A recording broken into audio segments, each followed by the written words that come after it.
கர்த்தருடைய பரிசுத்த நாமத்திற்கு மகிமை உண்டாவதாக. இந்த நாளிலும் நம்முடைய வேத தியானத்திற்கு ஆதாரமாக பிலிப்பியருக்கு எழுதின நிருபம் 3ஆம் அத்தியாயம் 7வது வசனத்திலிருந்து 14வது வசனம் வரை நான் வாசிக்கிறேன். ஆகிலும் எனக்கு லாபமாயிருந்தவைகள் எவைகளோ அவைகளை கிறிஸ்துவுக்காக நஷ்டமென்று எண்ணினேன். அது மாத்திரமல்ல, என் கர்த்தராகிய கிறிஸ்து இயேசுவை அறிகிற அறிவின் மேன்மைக்காக எல்லாவற்றையும் நஷ்டம் என்று எண்ணிக்கொண்டிருக்கிறேன். நான் கிறிஸ்துவை ஆதாயப்படுத்தி கொள்ளும்படிக்கும் நியாயப்பிரமாணத்தினால் வருகிற சுயநீதியை உடையவனாயிராமல் கிறிஸ்துவை பற்றும் விசுவாசத்தினால் வருகிறதும் விசுவாசம் மூலமாய் தேவனால் உண்டாயிருக்கிறதுமான நீதியை உடையவனாயிருந்து கிறிஸ்துவுக்குள் இருக்கிறவன் என்று காணப்படும்படிக்கும் இப்படி நான் அவரையும் அவருடைய உயிர்த்தெழுதலின் வல்லமையையும் அவருடைய பாடுகளின் ஐக்கியத்தையும் அறிகிறதற்கு அவருடைய மரணத்திற்கு ஒப்பான மரணத்திற்குள்ளாகி எப்படியாகினும் நான் மரித்தோரிலிருந்து எழுந்து உயிரோடு எழுந்திருப்பதற்கு தகுதியாகும்படிக்கும் அவருக்காக எல்லாவற்றையும் நஷ்டமென்று விட்டேன், குப்பையுமாக எண்ணுகிறேன். நான் அடைந்தாயிற்று அல்லது முற்றும் தேறினவனானேன் என்று எண்ணாமல் கிறிஸ்து இயேசுவினால் நான் எதற்காக பிடிக்கப்பட்டேனோ அதை நான் பிடித்து கொள்ளும்படி ஆசையாய் தொடர்கிறேன். சகோதரரே, அதை பிடித்து கொண்டேன் என்று நான் எண்ணுகிறதில்லை. ஒன்று செய்கிறேன், பின்னானவைகளை மறந்து முன்னானவைகளை நாடி கிறிஸ்து இயேசுவுக்குள் தேவன் அழைத்த பரம அழைப்பின் பந்தய பொருளுக்காக இலக்கை நோக்கி தொடர்கிறேன். ஒரு நிமிடம் நம்முடைய கண்களை மூடி கர்த்தரை நோக்கி பார்ப்போம். நல்ல ஆண்டவரே, நாங்கள் உம்மை நன்றியோடு கூட துதிக்கிறோம். இந்த நாளிலும் இந்த வசனங்கள் மூலமாக கர்த்தர் எங்களோடு கூட நீர் பேசும்படியாக நாங்கள் ஜெபிக்கிறோம். அடியானை மறைத்து தகப்பனே நீர் வெளிப்படும்படியாய் ஜெபிக்கிறோம். பேசுகிற எனக்கும் கேட்கிற ஒவ்வொருவருக்கும் நீர் ஆசீர்வாதமாய் மாற்றி தரும்படியாய் ஜெபிக்கிறோம். தாழ்த்துகிறோம், வெறுமையாக்குகிறோம். இயேசு கிறிஸ்துவின் வெளியேற பெற்ற நாமத்தில் ஜெபிக்கிறோம். ஜெபங்கேளும் ஜீவனுள்ள எங்கள் நல்ல பிதாவே, ஆமென். பவுல் அப்போஸ்தலர் பிலிப்பியருக்கு எழுதின நிருபத்திலே அவர் சொன்னதான காரியம்தான் இப்பொழுது நாம் வாசித்த வசனங்கள்.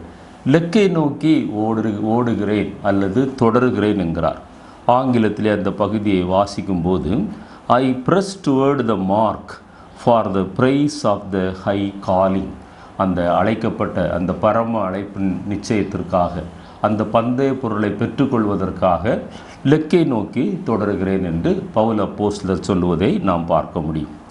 இந்த நாளிலும் இந்த லெக்கு எந்த லெக்கை நோக்கி நாம் ஓடிக்கொண்டிருக்கிறோம் என்பதை இந்த வசனங்கள் மூலமாக நாம் தியானிக்க போகிறோம். அதற்கு முன்பாக சங்கீதம் 19ஆம் அத்தியாயத்திலே முதல் வசனத்தை நான் வாசிக்கிறேன். வானங்கள் தேவனுடைய மகிமையை வெளிப்படுத்துகிறது, ஆகாய விரிவு அவருடைய கரங்களின் கிரியையை அறிவிக்கிறது. கர்த்தர் சிருஷ்டித்த எல்லாம், ஆண்டவர் சிருஷ்டித்த எல்லா சிருஷ்டிகளும் ஆண்டவருடைய மகிமையை வெளிப்படுத்துகிறது. எனவே தான் நாமும் ஒரு லெக்கை நோக்கி ஓடும்போதும் நம்முடைய ஒவ்வொரு அசைவும் நாம் பேசினாலும் செய்தாலும் தேவ நாமம் மகிமைப்படும்படியாக நாம் அதை செய்ய வேண்டும். கொலோசியருக்கு எழுதின நிருபம் 3ஆம் அத்தியாயம் 17வது வசனத்திலே பவுல் அப்போஸ்தலர் சொல்லுவார், வார்த்தையினாலாவது கிரியையினாலாவது நீங்கள் எதை செய்தாலும் அதையெல்லாம் கர்த்தராகிய இயேசுவின் நாமத்தினாலே செய்து அவர் முன்னிலையாகிய பிதாவாகிய தேவனை ஸ்தோத்தரியுங்கள். நாம் பேசுகிற ஒவ்வொரு வார்த்தை, நம் ஒவ்வொரு செய்கையும் ஆண்டவராய் இயேசு கிறிஸ்துவை முன்னிலையாக வைத்து பிதாவாகிய தேவனை மகிமைப்படுத்துவதாய் காணப்பட வேண்டும் என்று சொல்கிறார். அதே அத்தியாயத்தில் 24வது வசனத்திலே வரும்போது எதை செய்தாலும் அது மனுஷருக்கென்று செய்யாமல் கர்த்தருக்கென்றே மனப்பூர்வமாய் செய்யுங்கள். எனவே இந்த லெக்கை நோக்கி ஓடுகிற அனுபவத்திலே மிக முக்கியமான ஒரு அனுபவம் என்னவென்றால், நாம் கர்த்தருடைய நாமத்தை எல்லா சூழ்நிலையிலும் மகிமைப்படுத்த வேண்டும் என்கிற எண்ணத்தோடு ஓடுவது. பொதுவாக ஓட்டப்பந்தயமோ அல்லது எந்த விளையாட்டு போட்டியிலேயோ பங்கு பெறுகிற வீரர்களை எடுத்துக்கொள்ளுங்கள், அல்லது ஊழியம் செய்கிற ஊழியர்களை எடுத்துக்கொள்ளுங்கள், அல்லது ஆண்டவராய் இயேசு கிறிஸ்துவை ஏற்றுக்கொண்ட விசுவாசிகளை எடுத்துக்கொள்ளுங்கள். அவர்களை 2 வகையாக பிரிக்கலாம் என்று சொல்லுகிறார்கள். ஒரு கூட்டத்தார் மற்றவர்களுடைய பாராட்டை பெற விரும்புபவர்கள். 2வது கூட்டத்தார் அந்த பாராட்டுக்காக காத்திருப்பவர்கள் அல்ல, அவர்கள் வெற்றி பெற விரும்புபவர்கள். அந்த ஆவிக்குரிய ஓட்டத்திலே வெற்றி பெற விரும்புபவர்கள். நாமும் அந்த பாராட்டுகளுக்காக அல்ல, ஓட்டத்தில் வெற்றி பெற வேண்டும். வெற்றி பெற்ற பிறகு பாராட்டை பெற்றுக்கொள்ள வேண்டும், அது கர்த்தரிடத்திலிருந்து பெற்றுக்கொள்ள வேண்டும் என்கிற அந்த ஒரு நினைப்போடு கூட நாம் ஓட வேண்டும்.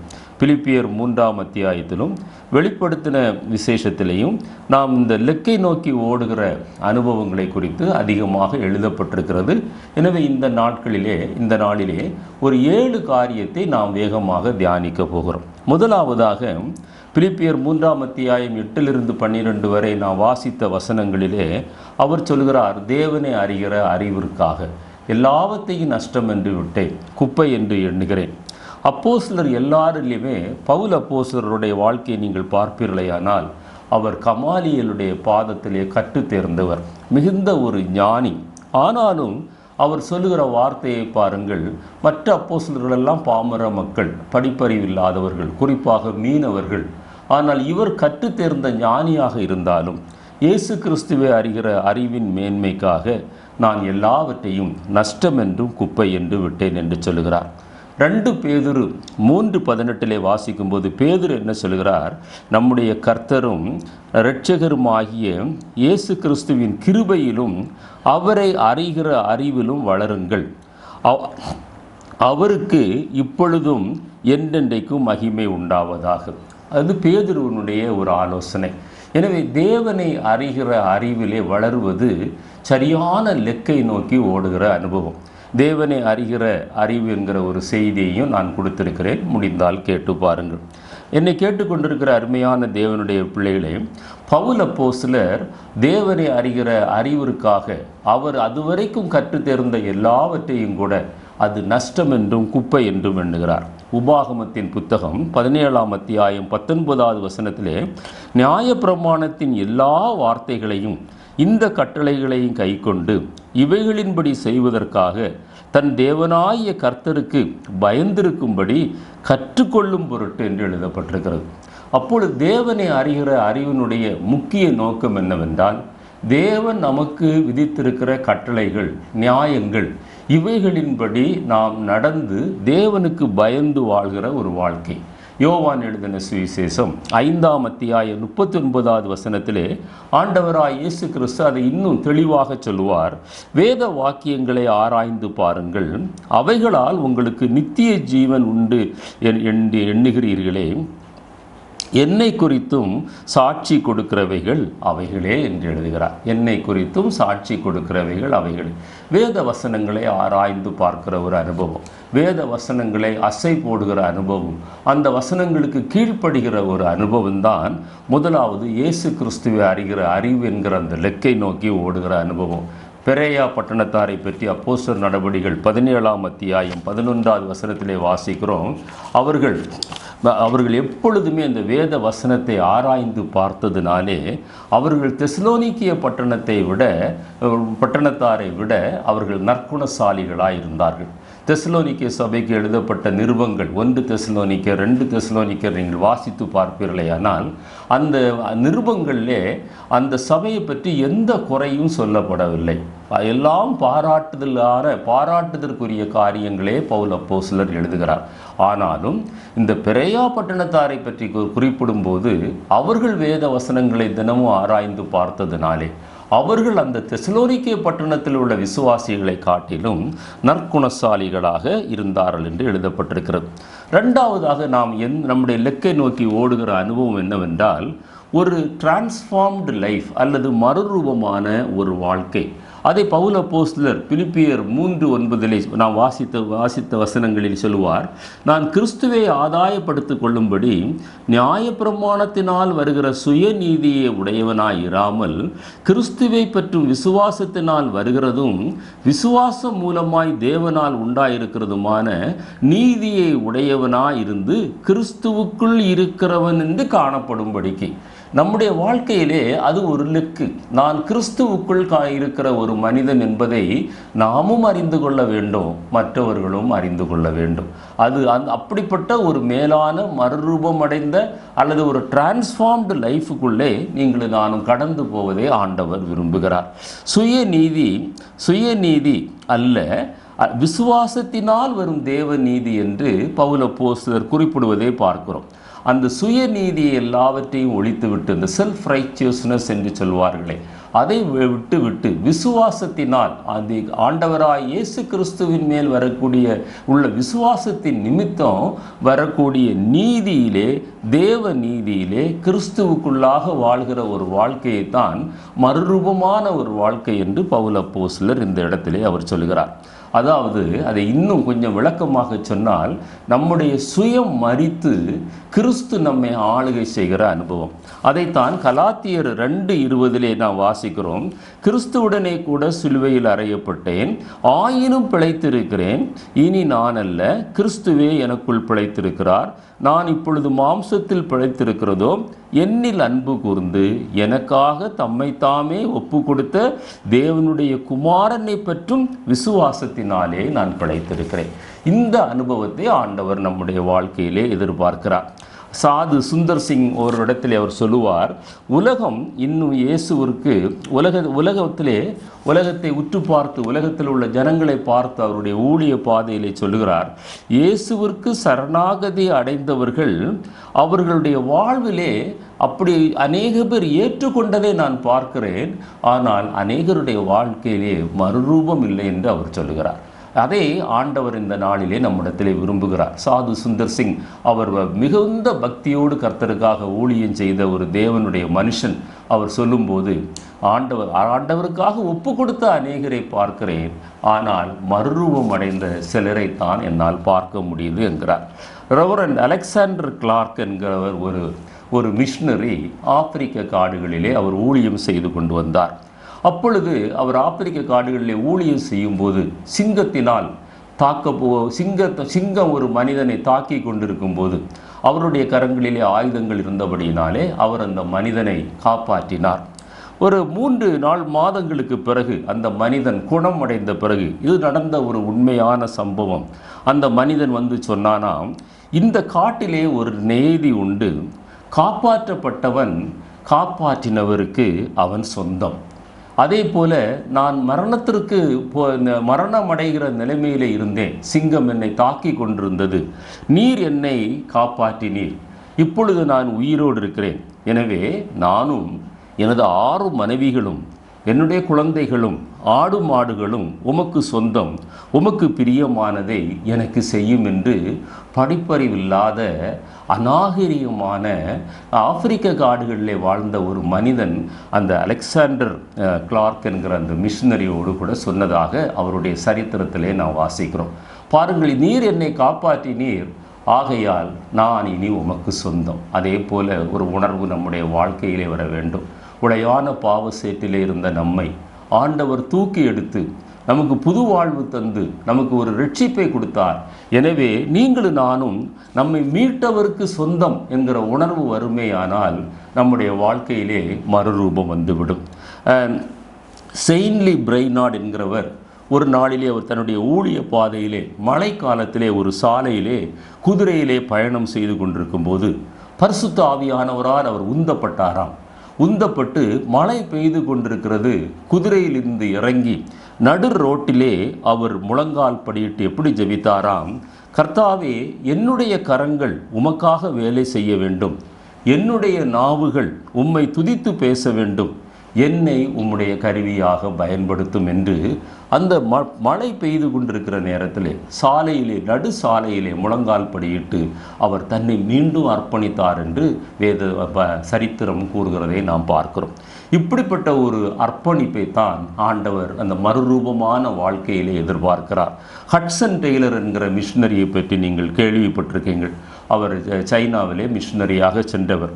அவர் என்ன சொல்கிறார், நமது வேலை, நமது திட்டங்கள், எண்ணங்கள், நம்முடைய சுயம், வாழ்க்கை, நாம் நேசிப்பவர்கள், நமது விருப்பங்கள் எல்லாவற்றையும் அவருடைய கரத்திலே கொடுப்பது தான் மறுரூபம் அடைகிற அனுபவம். அதாவது எதுவுமே எனக்கு சொந்தமாயிராமல் எதுவுமே என்னுடைய கட்டுப்பாட்டில் இராமல், எதுவுமே என்னுடைய ஆளுகையில் இராமல், எந்த பிரச்சனையும் எனக்கு ஏற்படுத்தாமல், அது ஏற்படுத்துகிற நிலை இல்லாமல் நான் வாழ்கின்ற ஒரு வாழ்க்கை தான் மறுரூபமான வாழ்க்கை என்று அந்த பரிசுத்தவான் எழுதி வைத்திருக்கிறார்.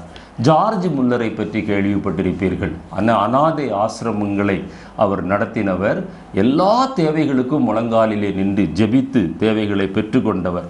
அவர் தன்னுடைய வரலாறில் எழுதுகிறார், நான் இறந்து விட்டேன், எனது விருப்பம், ஆசை, சித்தம், மற்றவர்களிலிருந்து வரக்கூடிய பாராட்டுகள் அல்லது மற்றவர்கள் என்னை குறை சொல்வது எல்லாமே என்னுடைய கட்டுப்பாட்டுக்குள் அது மறித்து விட்டது. அது எதுவும் என்னை சேதப்படுத்துவதில்லை, என்னை பாதிப்பதில்லை. எல்லாவற்றையும் நான் அதை அடக்கம் பண்ணிவிட்டேன். நான் தேவனிடத்திலிருந்து வருகிற அங்கீகரிப்பிற்கு மாத்திரமே நான் பிரயாசப்படுகிறேன் என்று அவர் எழுதி வைத்திருக்கிறாராம். இதுதான் மறுரூபம் அடைந்த ஒரு அனுபவம்.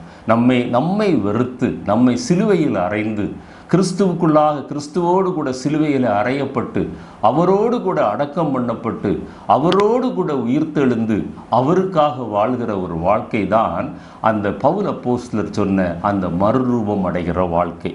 மூன்றாவது, அவர் எந்த இலக்கை நோக்கி ஓடுகிறார்?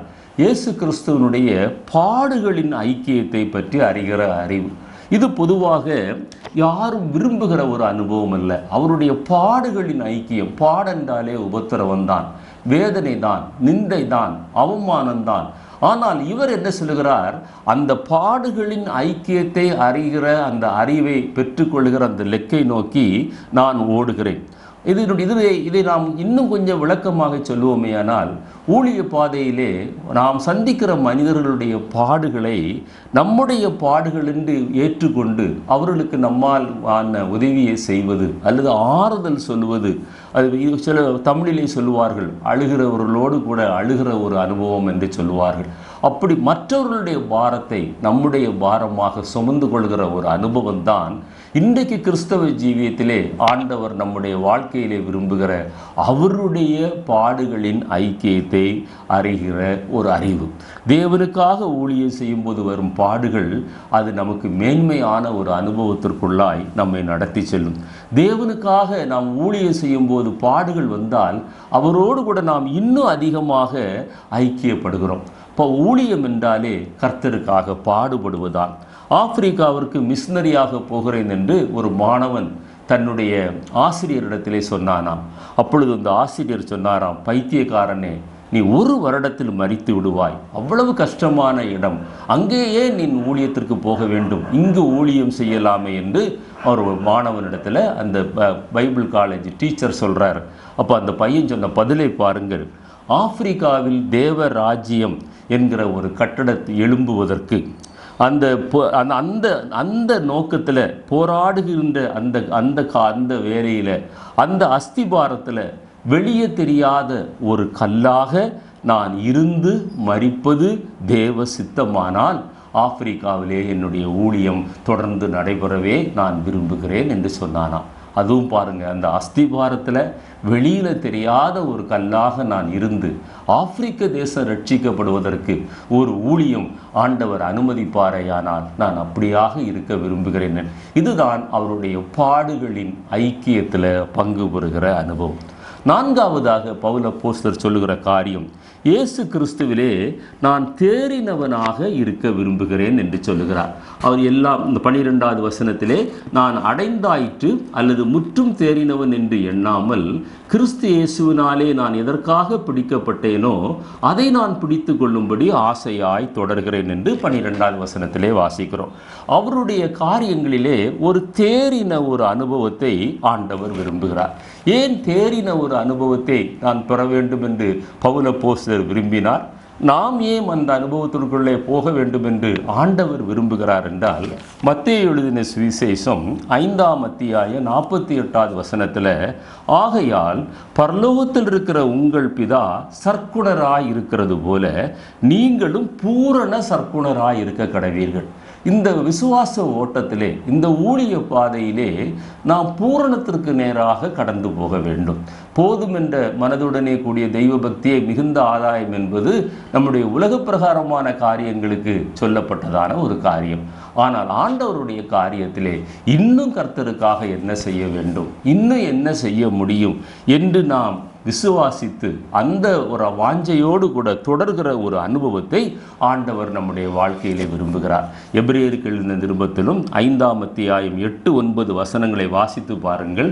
ஆண்டவராய் இயேசு கிறிஸ்து அந்த பூரண நிலைமையை அவர் அடைந்தார் என்று நாம் பார்க்க முடியும். அவர் குமாரனாய் இருந்து பட்ட பாடுகளினாலே கீழ்ப்படிதலை கற்றுக்கொண்டு தாம் பூரணர் ஆன பின்பு, பாருங்க, தாம் பூரணர் ஆன பின்பு தமக்கு கீழ்ப்படுகிற யாவரும் நித்திய ரட்சிப்பை அடைவதற்கு அவர் காரணராய் மாறினார். எனவே அவர் பூரணமடைந்து தான் நமக்கு அந்த ரட்சிப்பை கொடுத்தபடியினாலே, அந்த பரலோகத்தில் இருக்கிற பிதா அவர் பூரணராய் இருக்கிறபடியினாலே நீங்களும் நானும் தேவனை பற்றி உள்ள காரியங்களில் ஒரு பூரணத்திற்கு இயேசு கிறிஸ்துவில் ஒரு பூரணம் அடைகிற அனுபவம், ஒரு தேறின ஒரு அனுபவம். இது எப்படி இதை அடைவதென்றால், முதலாவது வேத அறிவிலே நாம் பூர்ண அடைய வேண்டும். 2 தீமோத்தேயு 3ஆம் அத்தியாயம் 16-17 வசனங்களை வாசித்து பார்க்கும்போது வேத வாக்கியங்கள் எல்லாம் தேவ ஆவியினால் அருளப்பட்டிருக்கிறது. தேவனுடைய மனுஷன் தேறினவனாகவும் ஆண்டவருடைய வசனங்களில் ஒரு தேறின ஒரு அனுபவம், எந்த நற்கிரியும் செய்ய தகுதி உள்ளவனாகவும் இருக்கும்படியாக அவைகள் உபதேசத்திற்கும் கடிந்து கொள்ளுதலுக்கும் நீதியை படிப்பிக்குதலுக்கும் பிரயோஜனம் உள்ளவைகளாக இருக்கிறது. இந்த வேத வசனங்கள் நம்ம ஒரு அறகுற நிலைமையில் வைக்கிற ஒரு அனுபவம் அல்ல. கர்த்தருடைய காரியங்களில் நீங்களும் நானும் தேறினவர்களாக இருக்கிற ஒரு அனுபவம். 2வதாக எப்படி தேறினவர்களாய் மாற முடியும் என்றால், நம்முடைய வார்த்தையில் ஒரு தேறின ஒரு அனுபவம். யாக்கோபு எழுதின நிருபம் 3ஆம் அத்தியாயம் 2வது வசனத்தில், நாம் எல்லோரும் அநேக விஷயங்களிலே தவறுகிறோம். ஒருவன் சொல் தவறாதவனானால் அவன் பூரண புருஷனும் அதன் சரீரம் முழுவதையும் கடிவாளத்தினாலே அடக்கி கொள்ளக்கூடியவனுமாயிருக்கிறான். நம்முடைய வாயின் வார்த்தைகள், நம்முடைய இருதயத்தின் தியானம் கர்த்தருக்கு பிரீதியாயிருக்க வேண்டும். நம்முடைய வாயிலிருந்து புறப்படுகிற சொல் தவறாமல் அதன்படி நடக்க வேண்டும். இதையெல்லாம் ஆண்டவர் விரும்புகிறார். அப்படிப்பட்ட ஒரு மனிதன்தான் ஒரு குதிரையை தன்னுடைய கடிவாளத்தினால் அவன் அடக்குவது போல தன்னை அவன் அடக்கி ஆளுகை செய்து அந்த பூரணத்திற்கு நேராக கடந்து போகிறான். 3வதாக எப்படி பூரணமடைய முடியும் என்று பார்த்தால் பல காரியங்கள் இருக்கிறது. நான் 3 காரியங்களை மாத்திரம் இப்பொழுது சுட்டி காட்டுகிறேன். மத்தேயு 19ஆம் அத்தியாயம் 21வது வசனத்தில், அதற்கு இயேசு, நீ பூரண சற்குணனாயிருக்க விரும்பினால் போய் உனக்கு உண்டானவைகளை விற்று தரித்திரருக்கு கொடு, அப்பொழுது பரலோகத்தில் உனக்கு பொக்கிஷம் உண்டாயிருக்கும், பின்பு என்னை பின்பற்றி வா என்று சொன்னார். எல்லா நியாய பிரமாணங்களையும் கற்றுக்கொண்டேன், நான் நித்திய ஜீவனை அடைந்து கொள்வதற்கு என்ன செய்ய வேண்டும் என்று கேட்ட வாலிபனிடத்துல தான் ஆண்டவர் இப்படி சொல்கிறார், உனக்கு உண்டானவைகளை விற்று தரித்திரருக்கு கொடுங்கள், ஏழைகளை ஒரு நாளும் ஒடுக்காதீர்கள், ஏழைகளை எப்பொழுதும் நினைவில் வைத்துக் கொள்ளுங்கள், கொடுங்கள், அப்பொழுது உங்களுக்கு கொடுக்கப்படும். எந்த அளவினால் நீங்கள் அளக்கிறீர்களோ அந்த அளவினால் ஆண்டவர் திருப்பி நமக்கு அளப்பார். ஏழைகளுக்கு கொடுக்கிறவன் கர்த்தருக்கு கடன் கொடுக்கிறான் என்று வேதத்திலே வாசிக்கிறோம். எனவே மற்றவர்களுக்கு நம்மாலான உதவியை செய்யும் போது நம்ம அந்த பூரணத்திற்கு நேராக நாம் கடந்து போகிறோம். எல்லாம் எனக்கே என்கிற உணர்வு மாறி என்னுடையவைகள் மற்றவர்களுக்கும் ஆசீர்வாதமாய் மாற வேண்டும் என்கிற நினைப்பு எப்பொழுது வருகிறதோ அப்பொழுதுதான் பூரணத்திற்கு நேராக கடந்து போகிறோம். 5வதாக, மரித்தோரிலிருந்து உயிரோடு எழுந்திருப்பதற்கு தகுதியாக நான் இலக்கை நோக்கி ஓடுகிறேன். பிலிப்பியர் 3:10 வாசிக்கிறோம். அதில் முக்கியமான பதம் என்னவென்றால், பவுல் அப்போஸ்தலர் பயன்படுத்துகிற பதம் என்னவென்றால், எப்படி ஆயினும் நான் மரித்தோரிலிருந்து உயிர்த்தெழுதற்கு தகுதி உள்ளவனாக முடியும். எப்படி ஆயினும் இந்த உலகத்தில் எதை இழந்தாலும், எதை நான் பெறாமல் போனாலும் அந்த மரித்தோரிலிருந்து உயிர்த்தெழுகிற அந்த தகுதியை நான் அடைய வேண்டும். அவரது அல்லது ஒருவேளை நாம் உயிரோடு இருப்போமே ஆனால் அவருடைய வருகையிலே எடுத்துக்கொள்ளப்பட வேண்டும். ஆண்டவருடைய வருகைக்கு முன்பாக நான் மரித்து போனால் நான் உயிர்த்தெழுந்து அவரோடு கூட மத்திய ஆகாயத்திலே சேர வேண்டும். ஒருவேளை நான் உயிரோடு இருப்பேனே ஆனால் அந்த எக்காலத்துணி கேட்கும்போது நான் எடுத்துக்கொள்ளப்பட்டு மறுரூபமாக வேண்டும். ஆலயத்தில் ஒரு போதகர் பிரசங்கம் பண்ணி கொண்டிருந்தாராம். அவர் அப்பொழுது அங்கு இருந்த காங்கிரிகேஷனை பார்த்து ஒரு கேள்வி கேட்டாராம். இப்பொழுது ஆண்டவராய் இயேசு கிறிஸ்துவனுடைய வருகை இருக்குமே ஆனால் நீங்கள் போவதற்கு ஆயத்தமா என்று கேட்டபோது குறிப்பாக ஒரு அம்மாவை பார்த்து கேட்டாராம். அப்பொழுது அந்த அம்மா சொன்னாங்களாம், நான் இப்பொழுது ஆயத்தமா இல்லை, நிச்சயமாக இல்லை. ஏனென்றால் அடுத்த வாரம் என்னுடைய மகளுக்கு நான் திருமணத்தை நிச்சயித்திருக்கிறேன். அதற்கு பிறகுதான் அதை குறித்து யோசிக்க வேண்டும். இது லெக்கை நோக்கி ஓடுகிற அனுபவம் அல்ல. லெக்கை நோக்கி ஓடுகிற அனுபவம் என்னவென்றால் ஆண்டவருடைய வருகை எப்பொழுது இருந்தாலும் நான் ஆயத்தமாயிருக்கிறேன் என்று சொல்லுகிறவர் அனுபவம். அல்லது எப்பொழுது நான் மரித்தாலும் நான் மரித்தோரிலிருந்து எழுந்திருப்பதற்கு தகுதி உள்ளவனாகவே நான் மரிப்பேன் என்று சொல்லுகிற அனுபவம். 1 தெசலோனிக்கேயர் 4ஆம் அத்தியாயம் 16-17 வசனங்களை நான் வாசிக்கிறேன். ஏனெனில் கர்த்தர் தாமே ஆரவாரத்தோடும் பிரதான தூதனுடைய சத்தத்தோடும் தேவ எக்காலத்தோடும் வானத்திலிருந்து இறங்கி வருவார். அப்பொழுது கிறிஸ்துவுக்குள் மரித்தவர்கள் முதலாவது எழுந்திருப்பார்கள். பின்பு உயிரோடு இருக்கும் நாமும் கர்த்தருக்கு எதிர்கொண்டு போக மேகங்கள் மேல் அவர்களோடு கூட ஆகாயத்தில் எடுத்து கொள்ளப்பட்டு இவ்விதமாய் எப்பொழுதும் கர்த்தருடனே கூட இருப்போம். இந்த வாஞ்சை தான் லெக்கை நோக்கி ஓடுகிற அனுபவம். இதுதான் பவுல் அப்போஸ்தலர் சொல்கிறார், எப்படி ஆயினும் மரித்தோரிலிருந்து நான் எழும்பி அவரோடு கூட சேருகிற ஒரு அனுபவம். இந்த லெக்கை நோக்கித்தான் பவுல் அப்போஸ்தலருடைய ஓட்டம் இருந்தது. ஆறாவதாக பவுல் அப்போஸ்தலர் சொல்லுவது, கிறிஸ்து இயேசுவால் எதற்காக நான் பிடிக்கப்பட்டேனோ அந்த நோக்கத்தை நிறைவேற்றுவதற்காக நான் ஓடுகிறேன் என்று சொல்லுகிறார். 12வது வசனத்திலிருந்து வாசிக்கும் போது, நான் அடைந்தாயிற்று அல்லது முற்றும் தேறினவனானேன் என்று எண்ணாமல் கிறிஸ்து இயேசுவினால் நான் எதற்காக பிடிக்கப்பட்டேனோ அதை பிடித்து கொள்ளும்படி ஆசையாய் தொடர்கிறேன். இதுதான் அவருடைய 6வது நோக்கமாய் 6வது லெக்காக அந்த பகுதியிலே காணப்படுகிறது. அப்போஸ்தலர் நடபடிகள் 9ஆம் அத்தியாயம் 15-16 வசனங்களை நீங்கள் வாசித்து பார்க்கும் போது பவுல் அப்போஸ்தலருடைய வாழ்க்கையில் நடந்த சில வசனங்களை தான் நான் சுட்டி காட்ட விரும்புகிறேன். அவன் அங்கே சொல்லப்பட்டிருக்கிறது, எதற்காக அவர் பிடிக்கப்பட்டார். அவன் புறஜாதிகளுக்கும் ராஜாக்களுக்கும் இஸ்ரவேல் புத்திரருக்கும் என்னுடைய நாமத்தை அறிவிக்கிறதற்காக நான் தெரிந்து கொண்ட பாத்திரமாய் இருக்கிறான் என்று அனனியாவிடத்தில் அனனியாவை ஆண்டவர் அனுப்புகிறார். அந்த சவுல் பவுலாய் மாறின உடனே ஆண்டவர் அனுப்பும்போது அனனியா பயப்படுகிறார். சபையை துன்புறுத்தின மனிதனாச்சே, எல்லாரையும் விலங்கு போட்டு எருசலேமுக்கு கொண்டு இழுத்து கொண்டு போனவனாச்சே என்று சொன்னபோது தான் ஆண்டவர் சொல்றாரு, நான் எதற்காக அந்த சவுலை பவுலாக மாற்றினேன். அவன் புறஜாதிகளுக்கும் ராஜாக்களுக்கும் இஸ்ரவேல் புத்திரருக்கும் என்னுடைய நாமத்தை அறிவிக்கிறதற்காக நான் தெரிந்து கொண்ட பாத்திரமாயிருக்கிறான். அவன் என்னுடைய நாமத்தின் நிமித்தம் எவ்வளவாய் பாடுபட வேண்டும் என்று நான் அவனுக்கு காண்பிப்பேன் என்று சொல்லுகிறார். இது ஆண்டவருடைய நோக்கம். பவுல் அப்போஸ்தலரை ரட்சிக்கும் போது கர்த்தருடைய நோக்கம். இந்த நோக்கத்தை அவர் தன்னுடைய வாழ்க்கையிலே நிறைவேற்றினார். வாசிக்கிறேன், அப்போஸ்தலர் 14-15 அவர் உடனே பிரசங்கம் பண்ண ஆரம்பிக்கிறார். தாமதிக்காமல் பிரசங்கம் பண்ணுகிறார். சொல்லுகிறார், அங்கே உள்ள ஜனங்களுடைய மூட நம்பிக்கையை பார்த்து, விக்கிரக ஆராதனையை பார்த்து, நீங்கள் இந்த வீணான தேவர்களை விட்டு வானத்தையும் பூமியையும் சமுத்திரத்தையும் அவைகளில் உள்ள யாவற்றையும் உண்டாக்கின ஜீவனுள்ள தேவனிடத்திற்கு திரும்ப வேண்டும் என்று உங்களுக்கு பிரசங்கிக்கிறேன் என்று சொல்லி புறஜாதிகளிடத்திலே பிரசங்கிக்க ஆரம்பிக்கிறார். பாருங்க, அடுத்ததாக அப்போஸ்தலர் நடபடிகள் 9:20 வாசித்து பாருங்க. தாமதமின்றி கிறிஸ்து தேவனுடைய குமாரன் என்று ஆலயங்களில் போய் யூதர்களுக்கு பிரசங்கிக்க ஆரம்பித்தார். பிரஜாதிகளுக்கு பிரசங்கித்தார், யூதர்களுக்கு பிரசங்கித்தார். அப்போஸ்தலர் 9:22 வாசித்து பாருங்க. சவுல் அதிகமாக திடன் கொண்டு அவரே கிறிஸ்து என்று திருஷ்டாந்தப்படுத்தினார் என்று வேதத்திலே வாசிக்கிறோம். ஏனென்றால் யூதர்கள் அவரை மேசியா என்று ஏற்றுக்கொள்ளவில்லை, கிறிஸ்து என்று ஏற்றுக்கொள்ளவில்லை. ஆனாலும் அந்த சூழ்நிலையிலும் அவர் திடன் கொண்டு அவரே கிறிஸ்து என்று திருஷ்டாந்தப்படுத்தி தமஸ்குவில் குடியிருக்கிற யூதர்களை கலங்க பண்ணினான் என்று வேதத்திலே வாசிக்கிறோம். அழைத்த நோக்கத்தை பவுல் அப்போஸ்தலர் தன்னுடைய வாழ்க்கையிலே நிறைவேற்றுகிறார். அப்போஸ்தலர் நடவடிக்கைகள் 26ஆம் அத்தியாயம் 19வது வசனத்தில் அகிரிப்பா ராஜாவிடத்தில் சொல்கிறார், நான் அந்த பரம தரிசனத்திற்கு கீழ்ப்படியாதவனாக இருக்கவில்லை.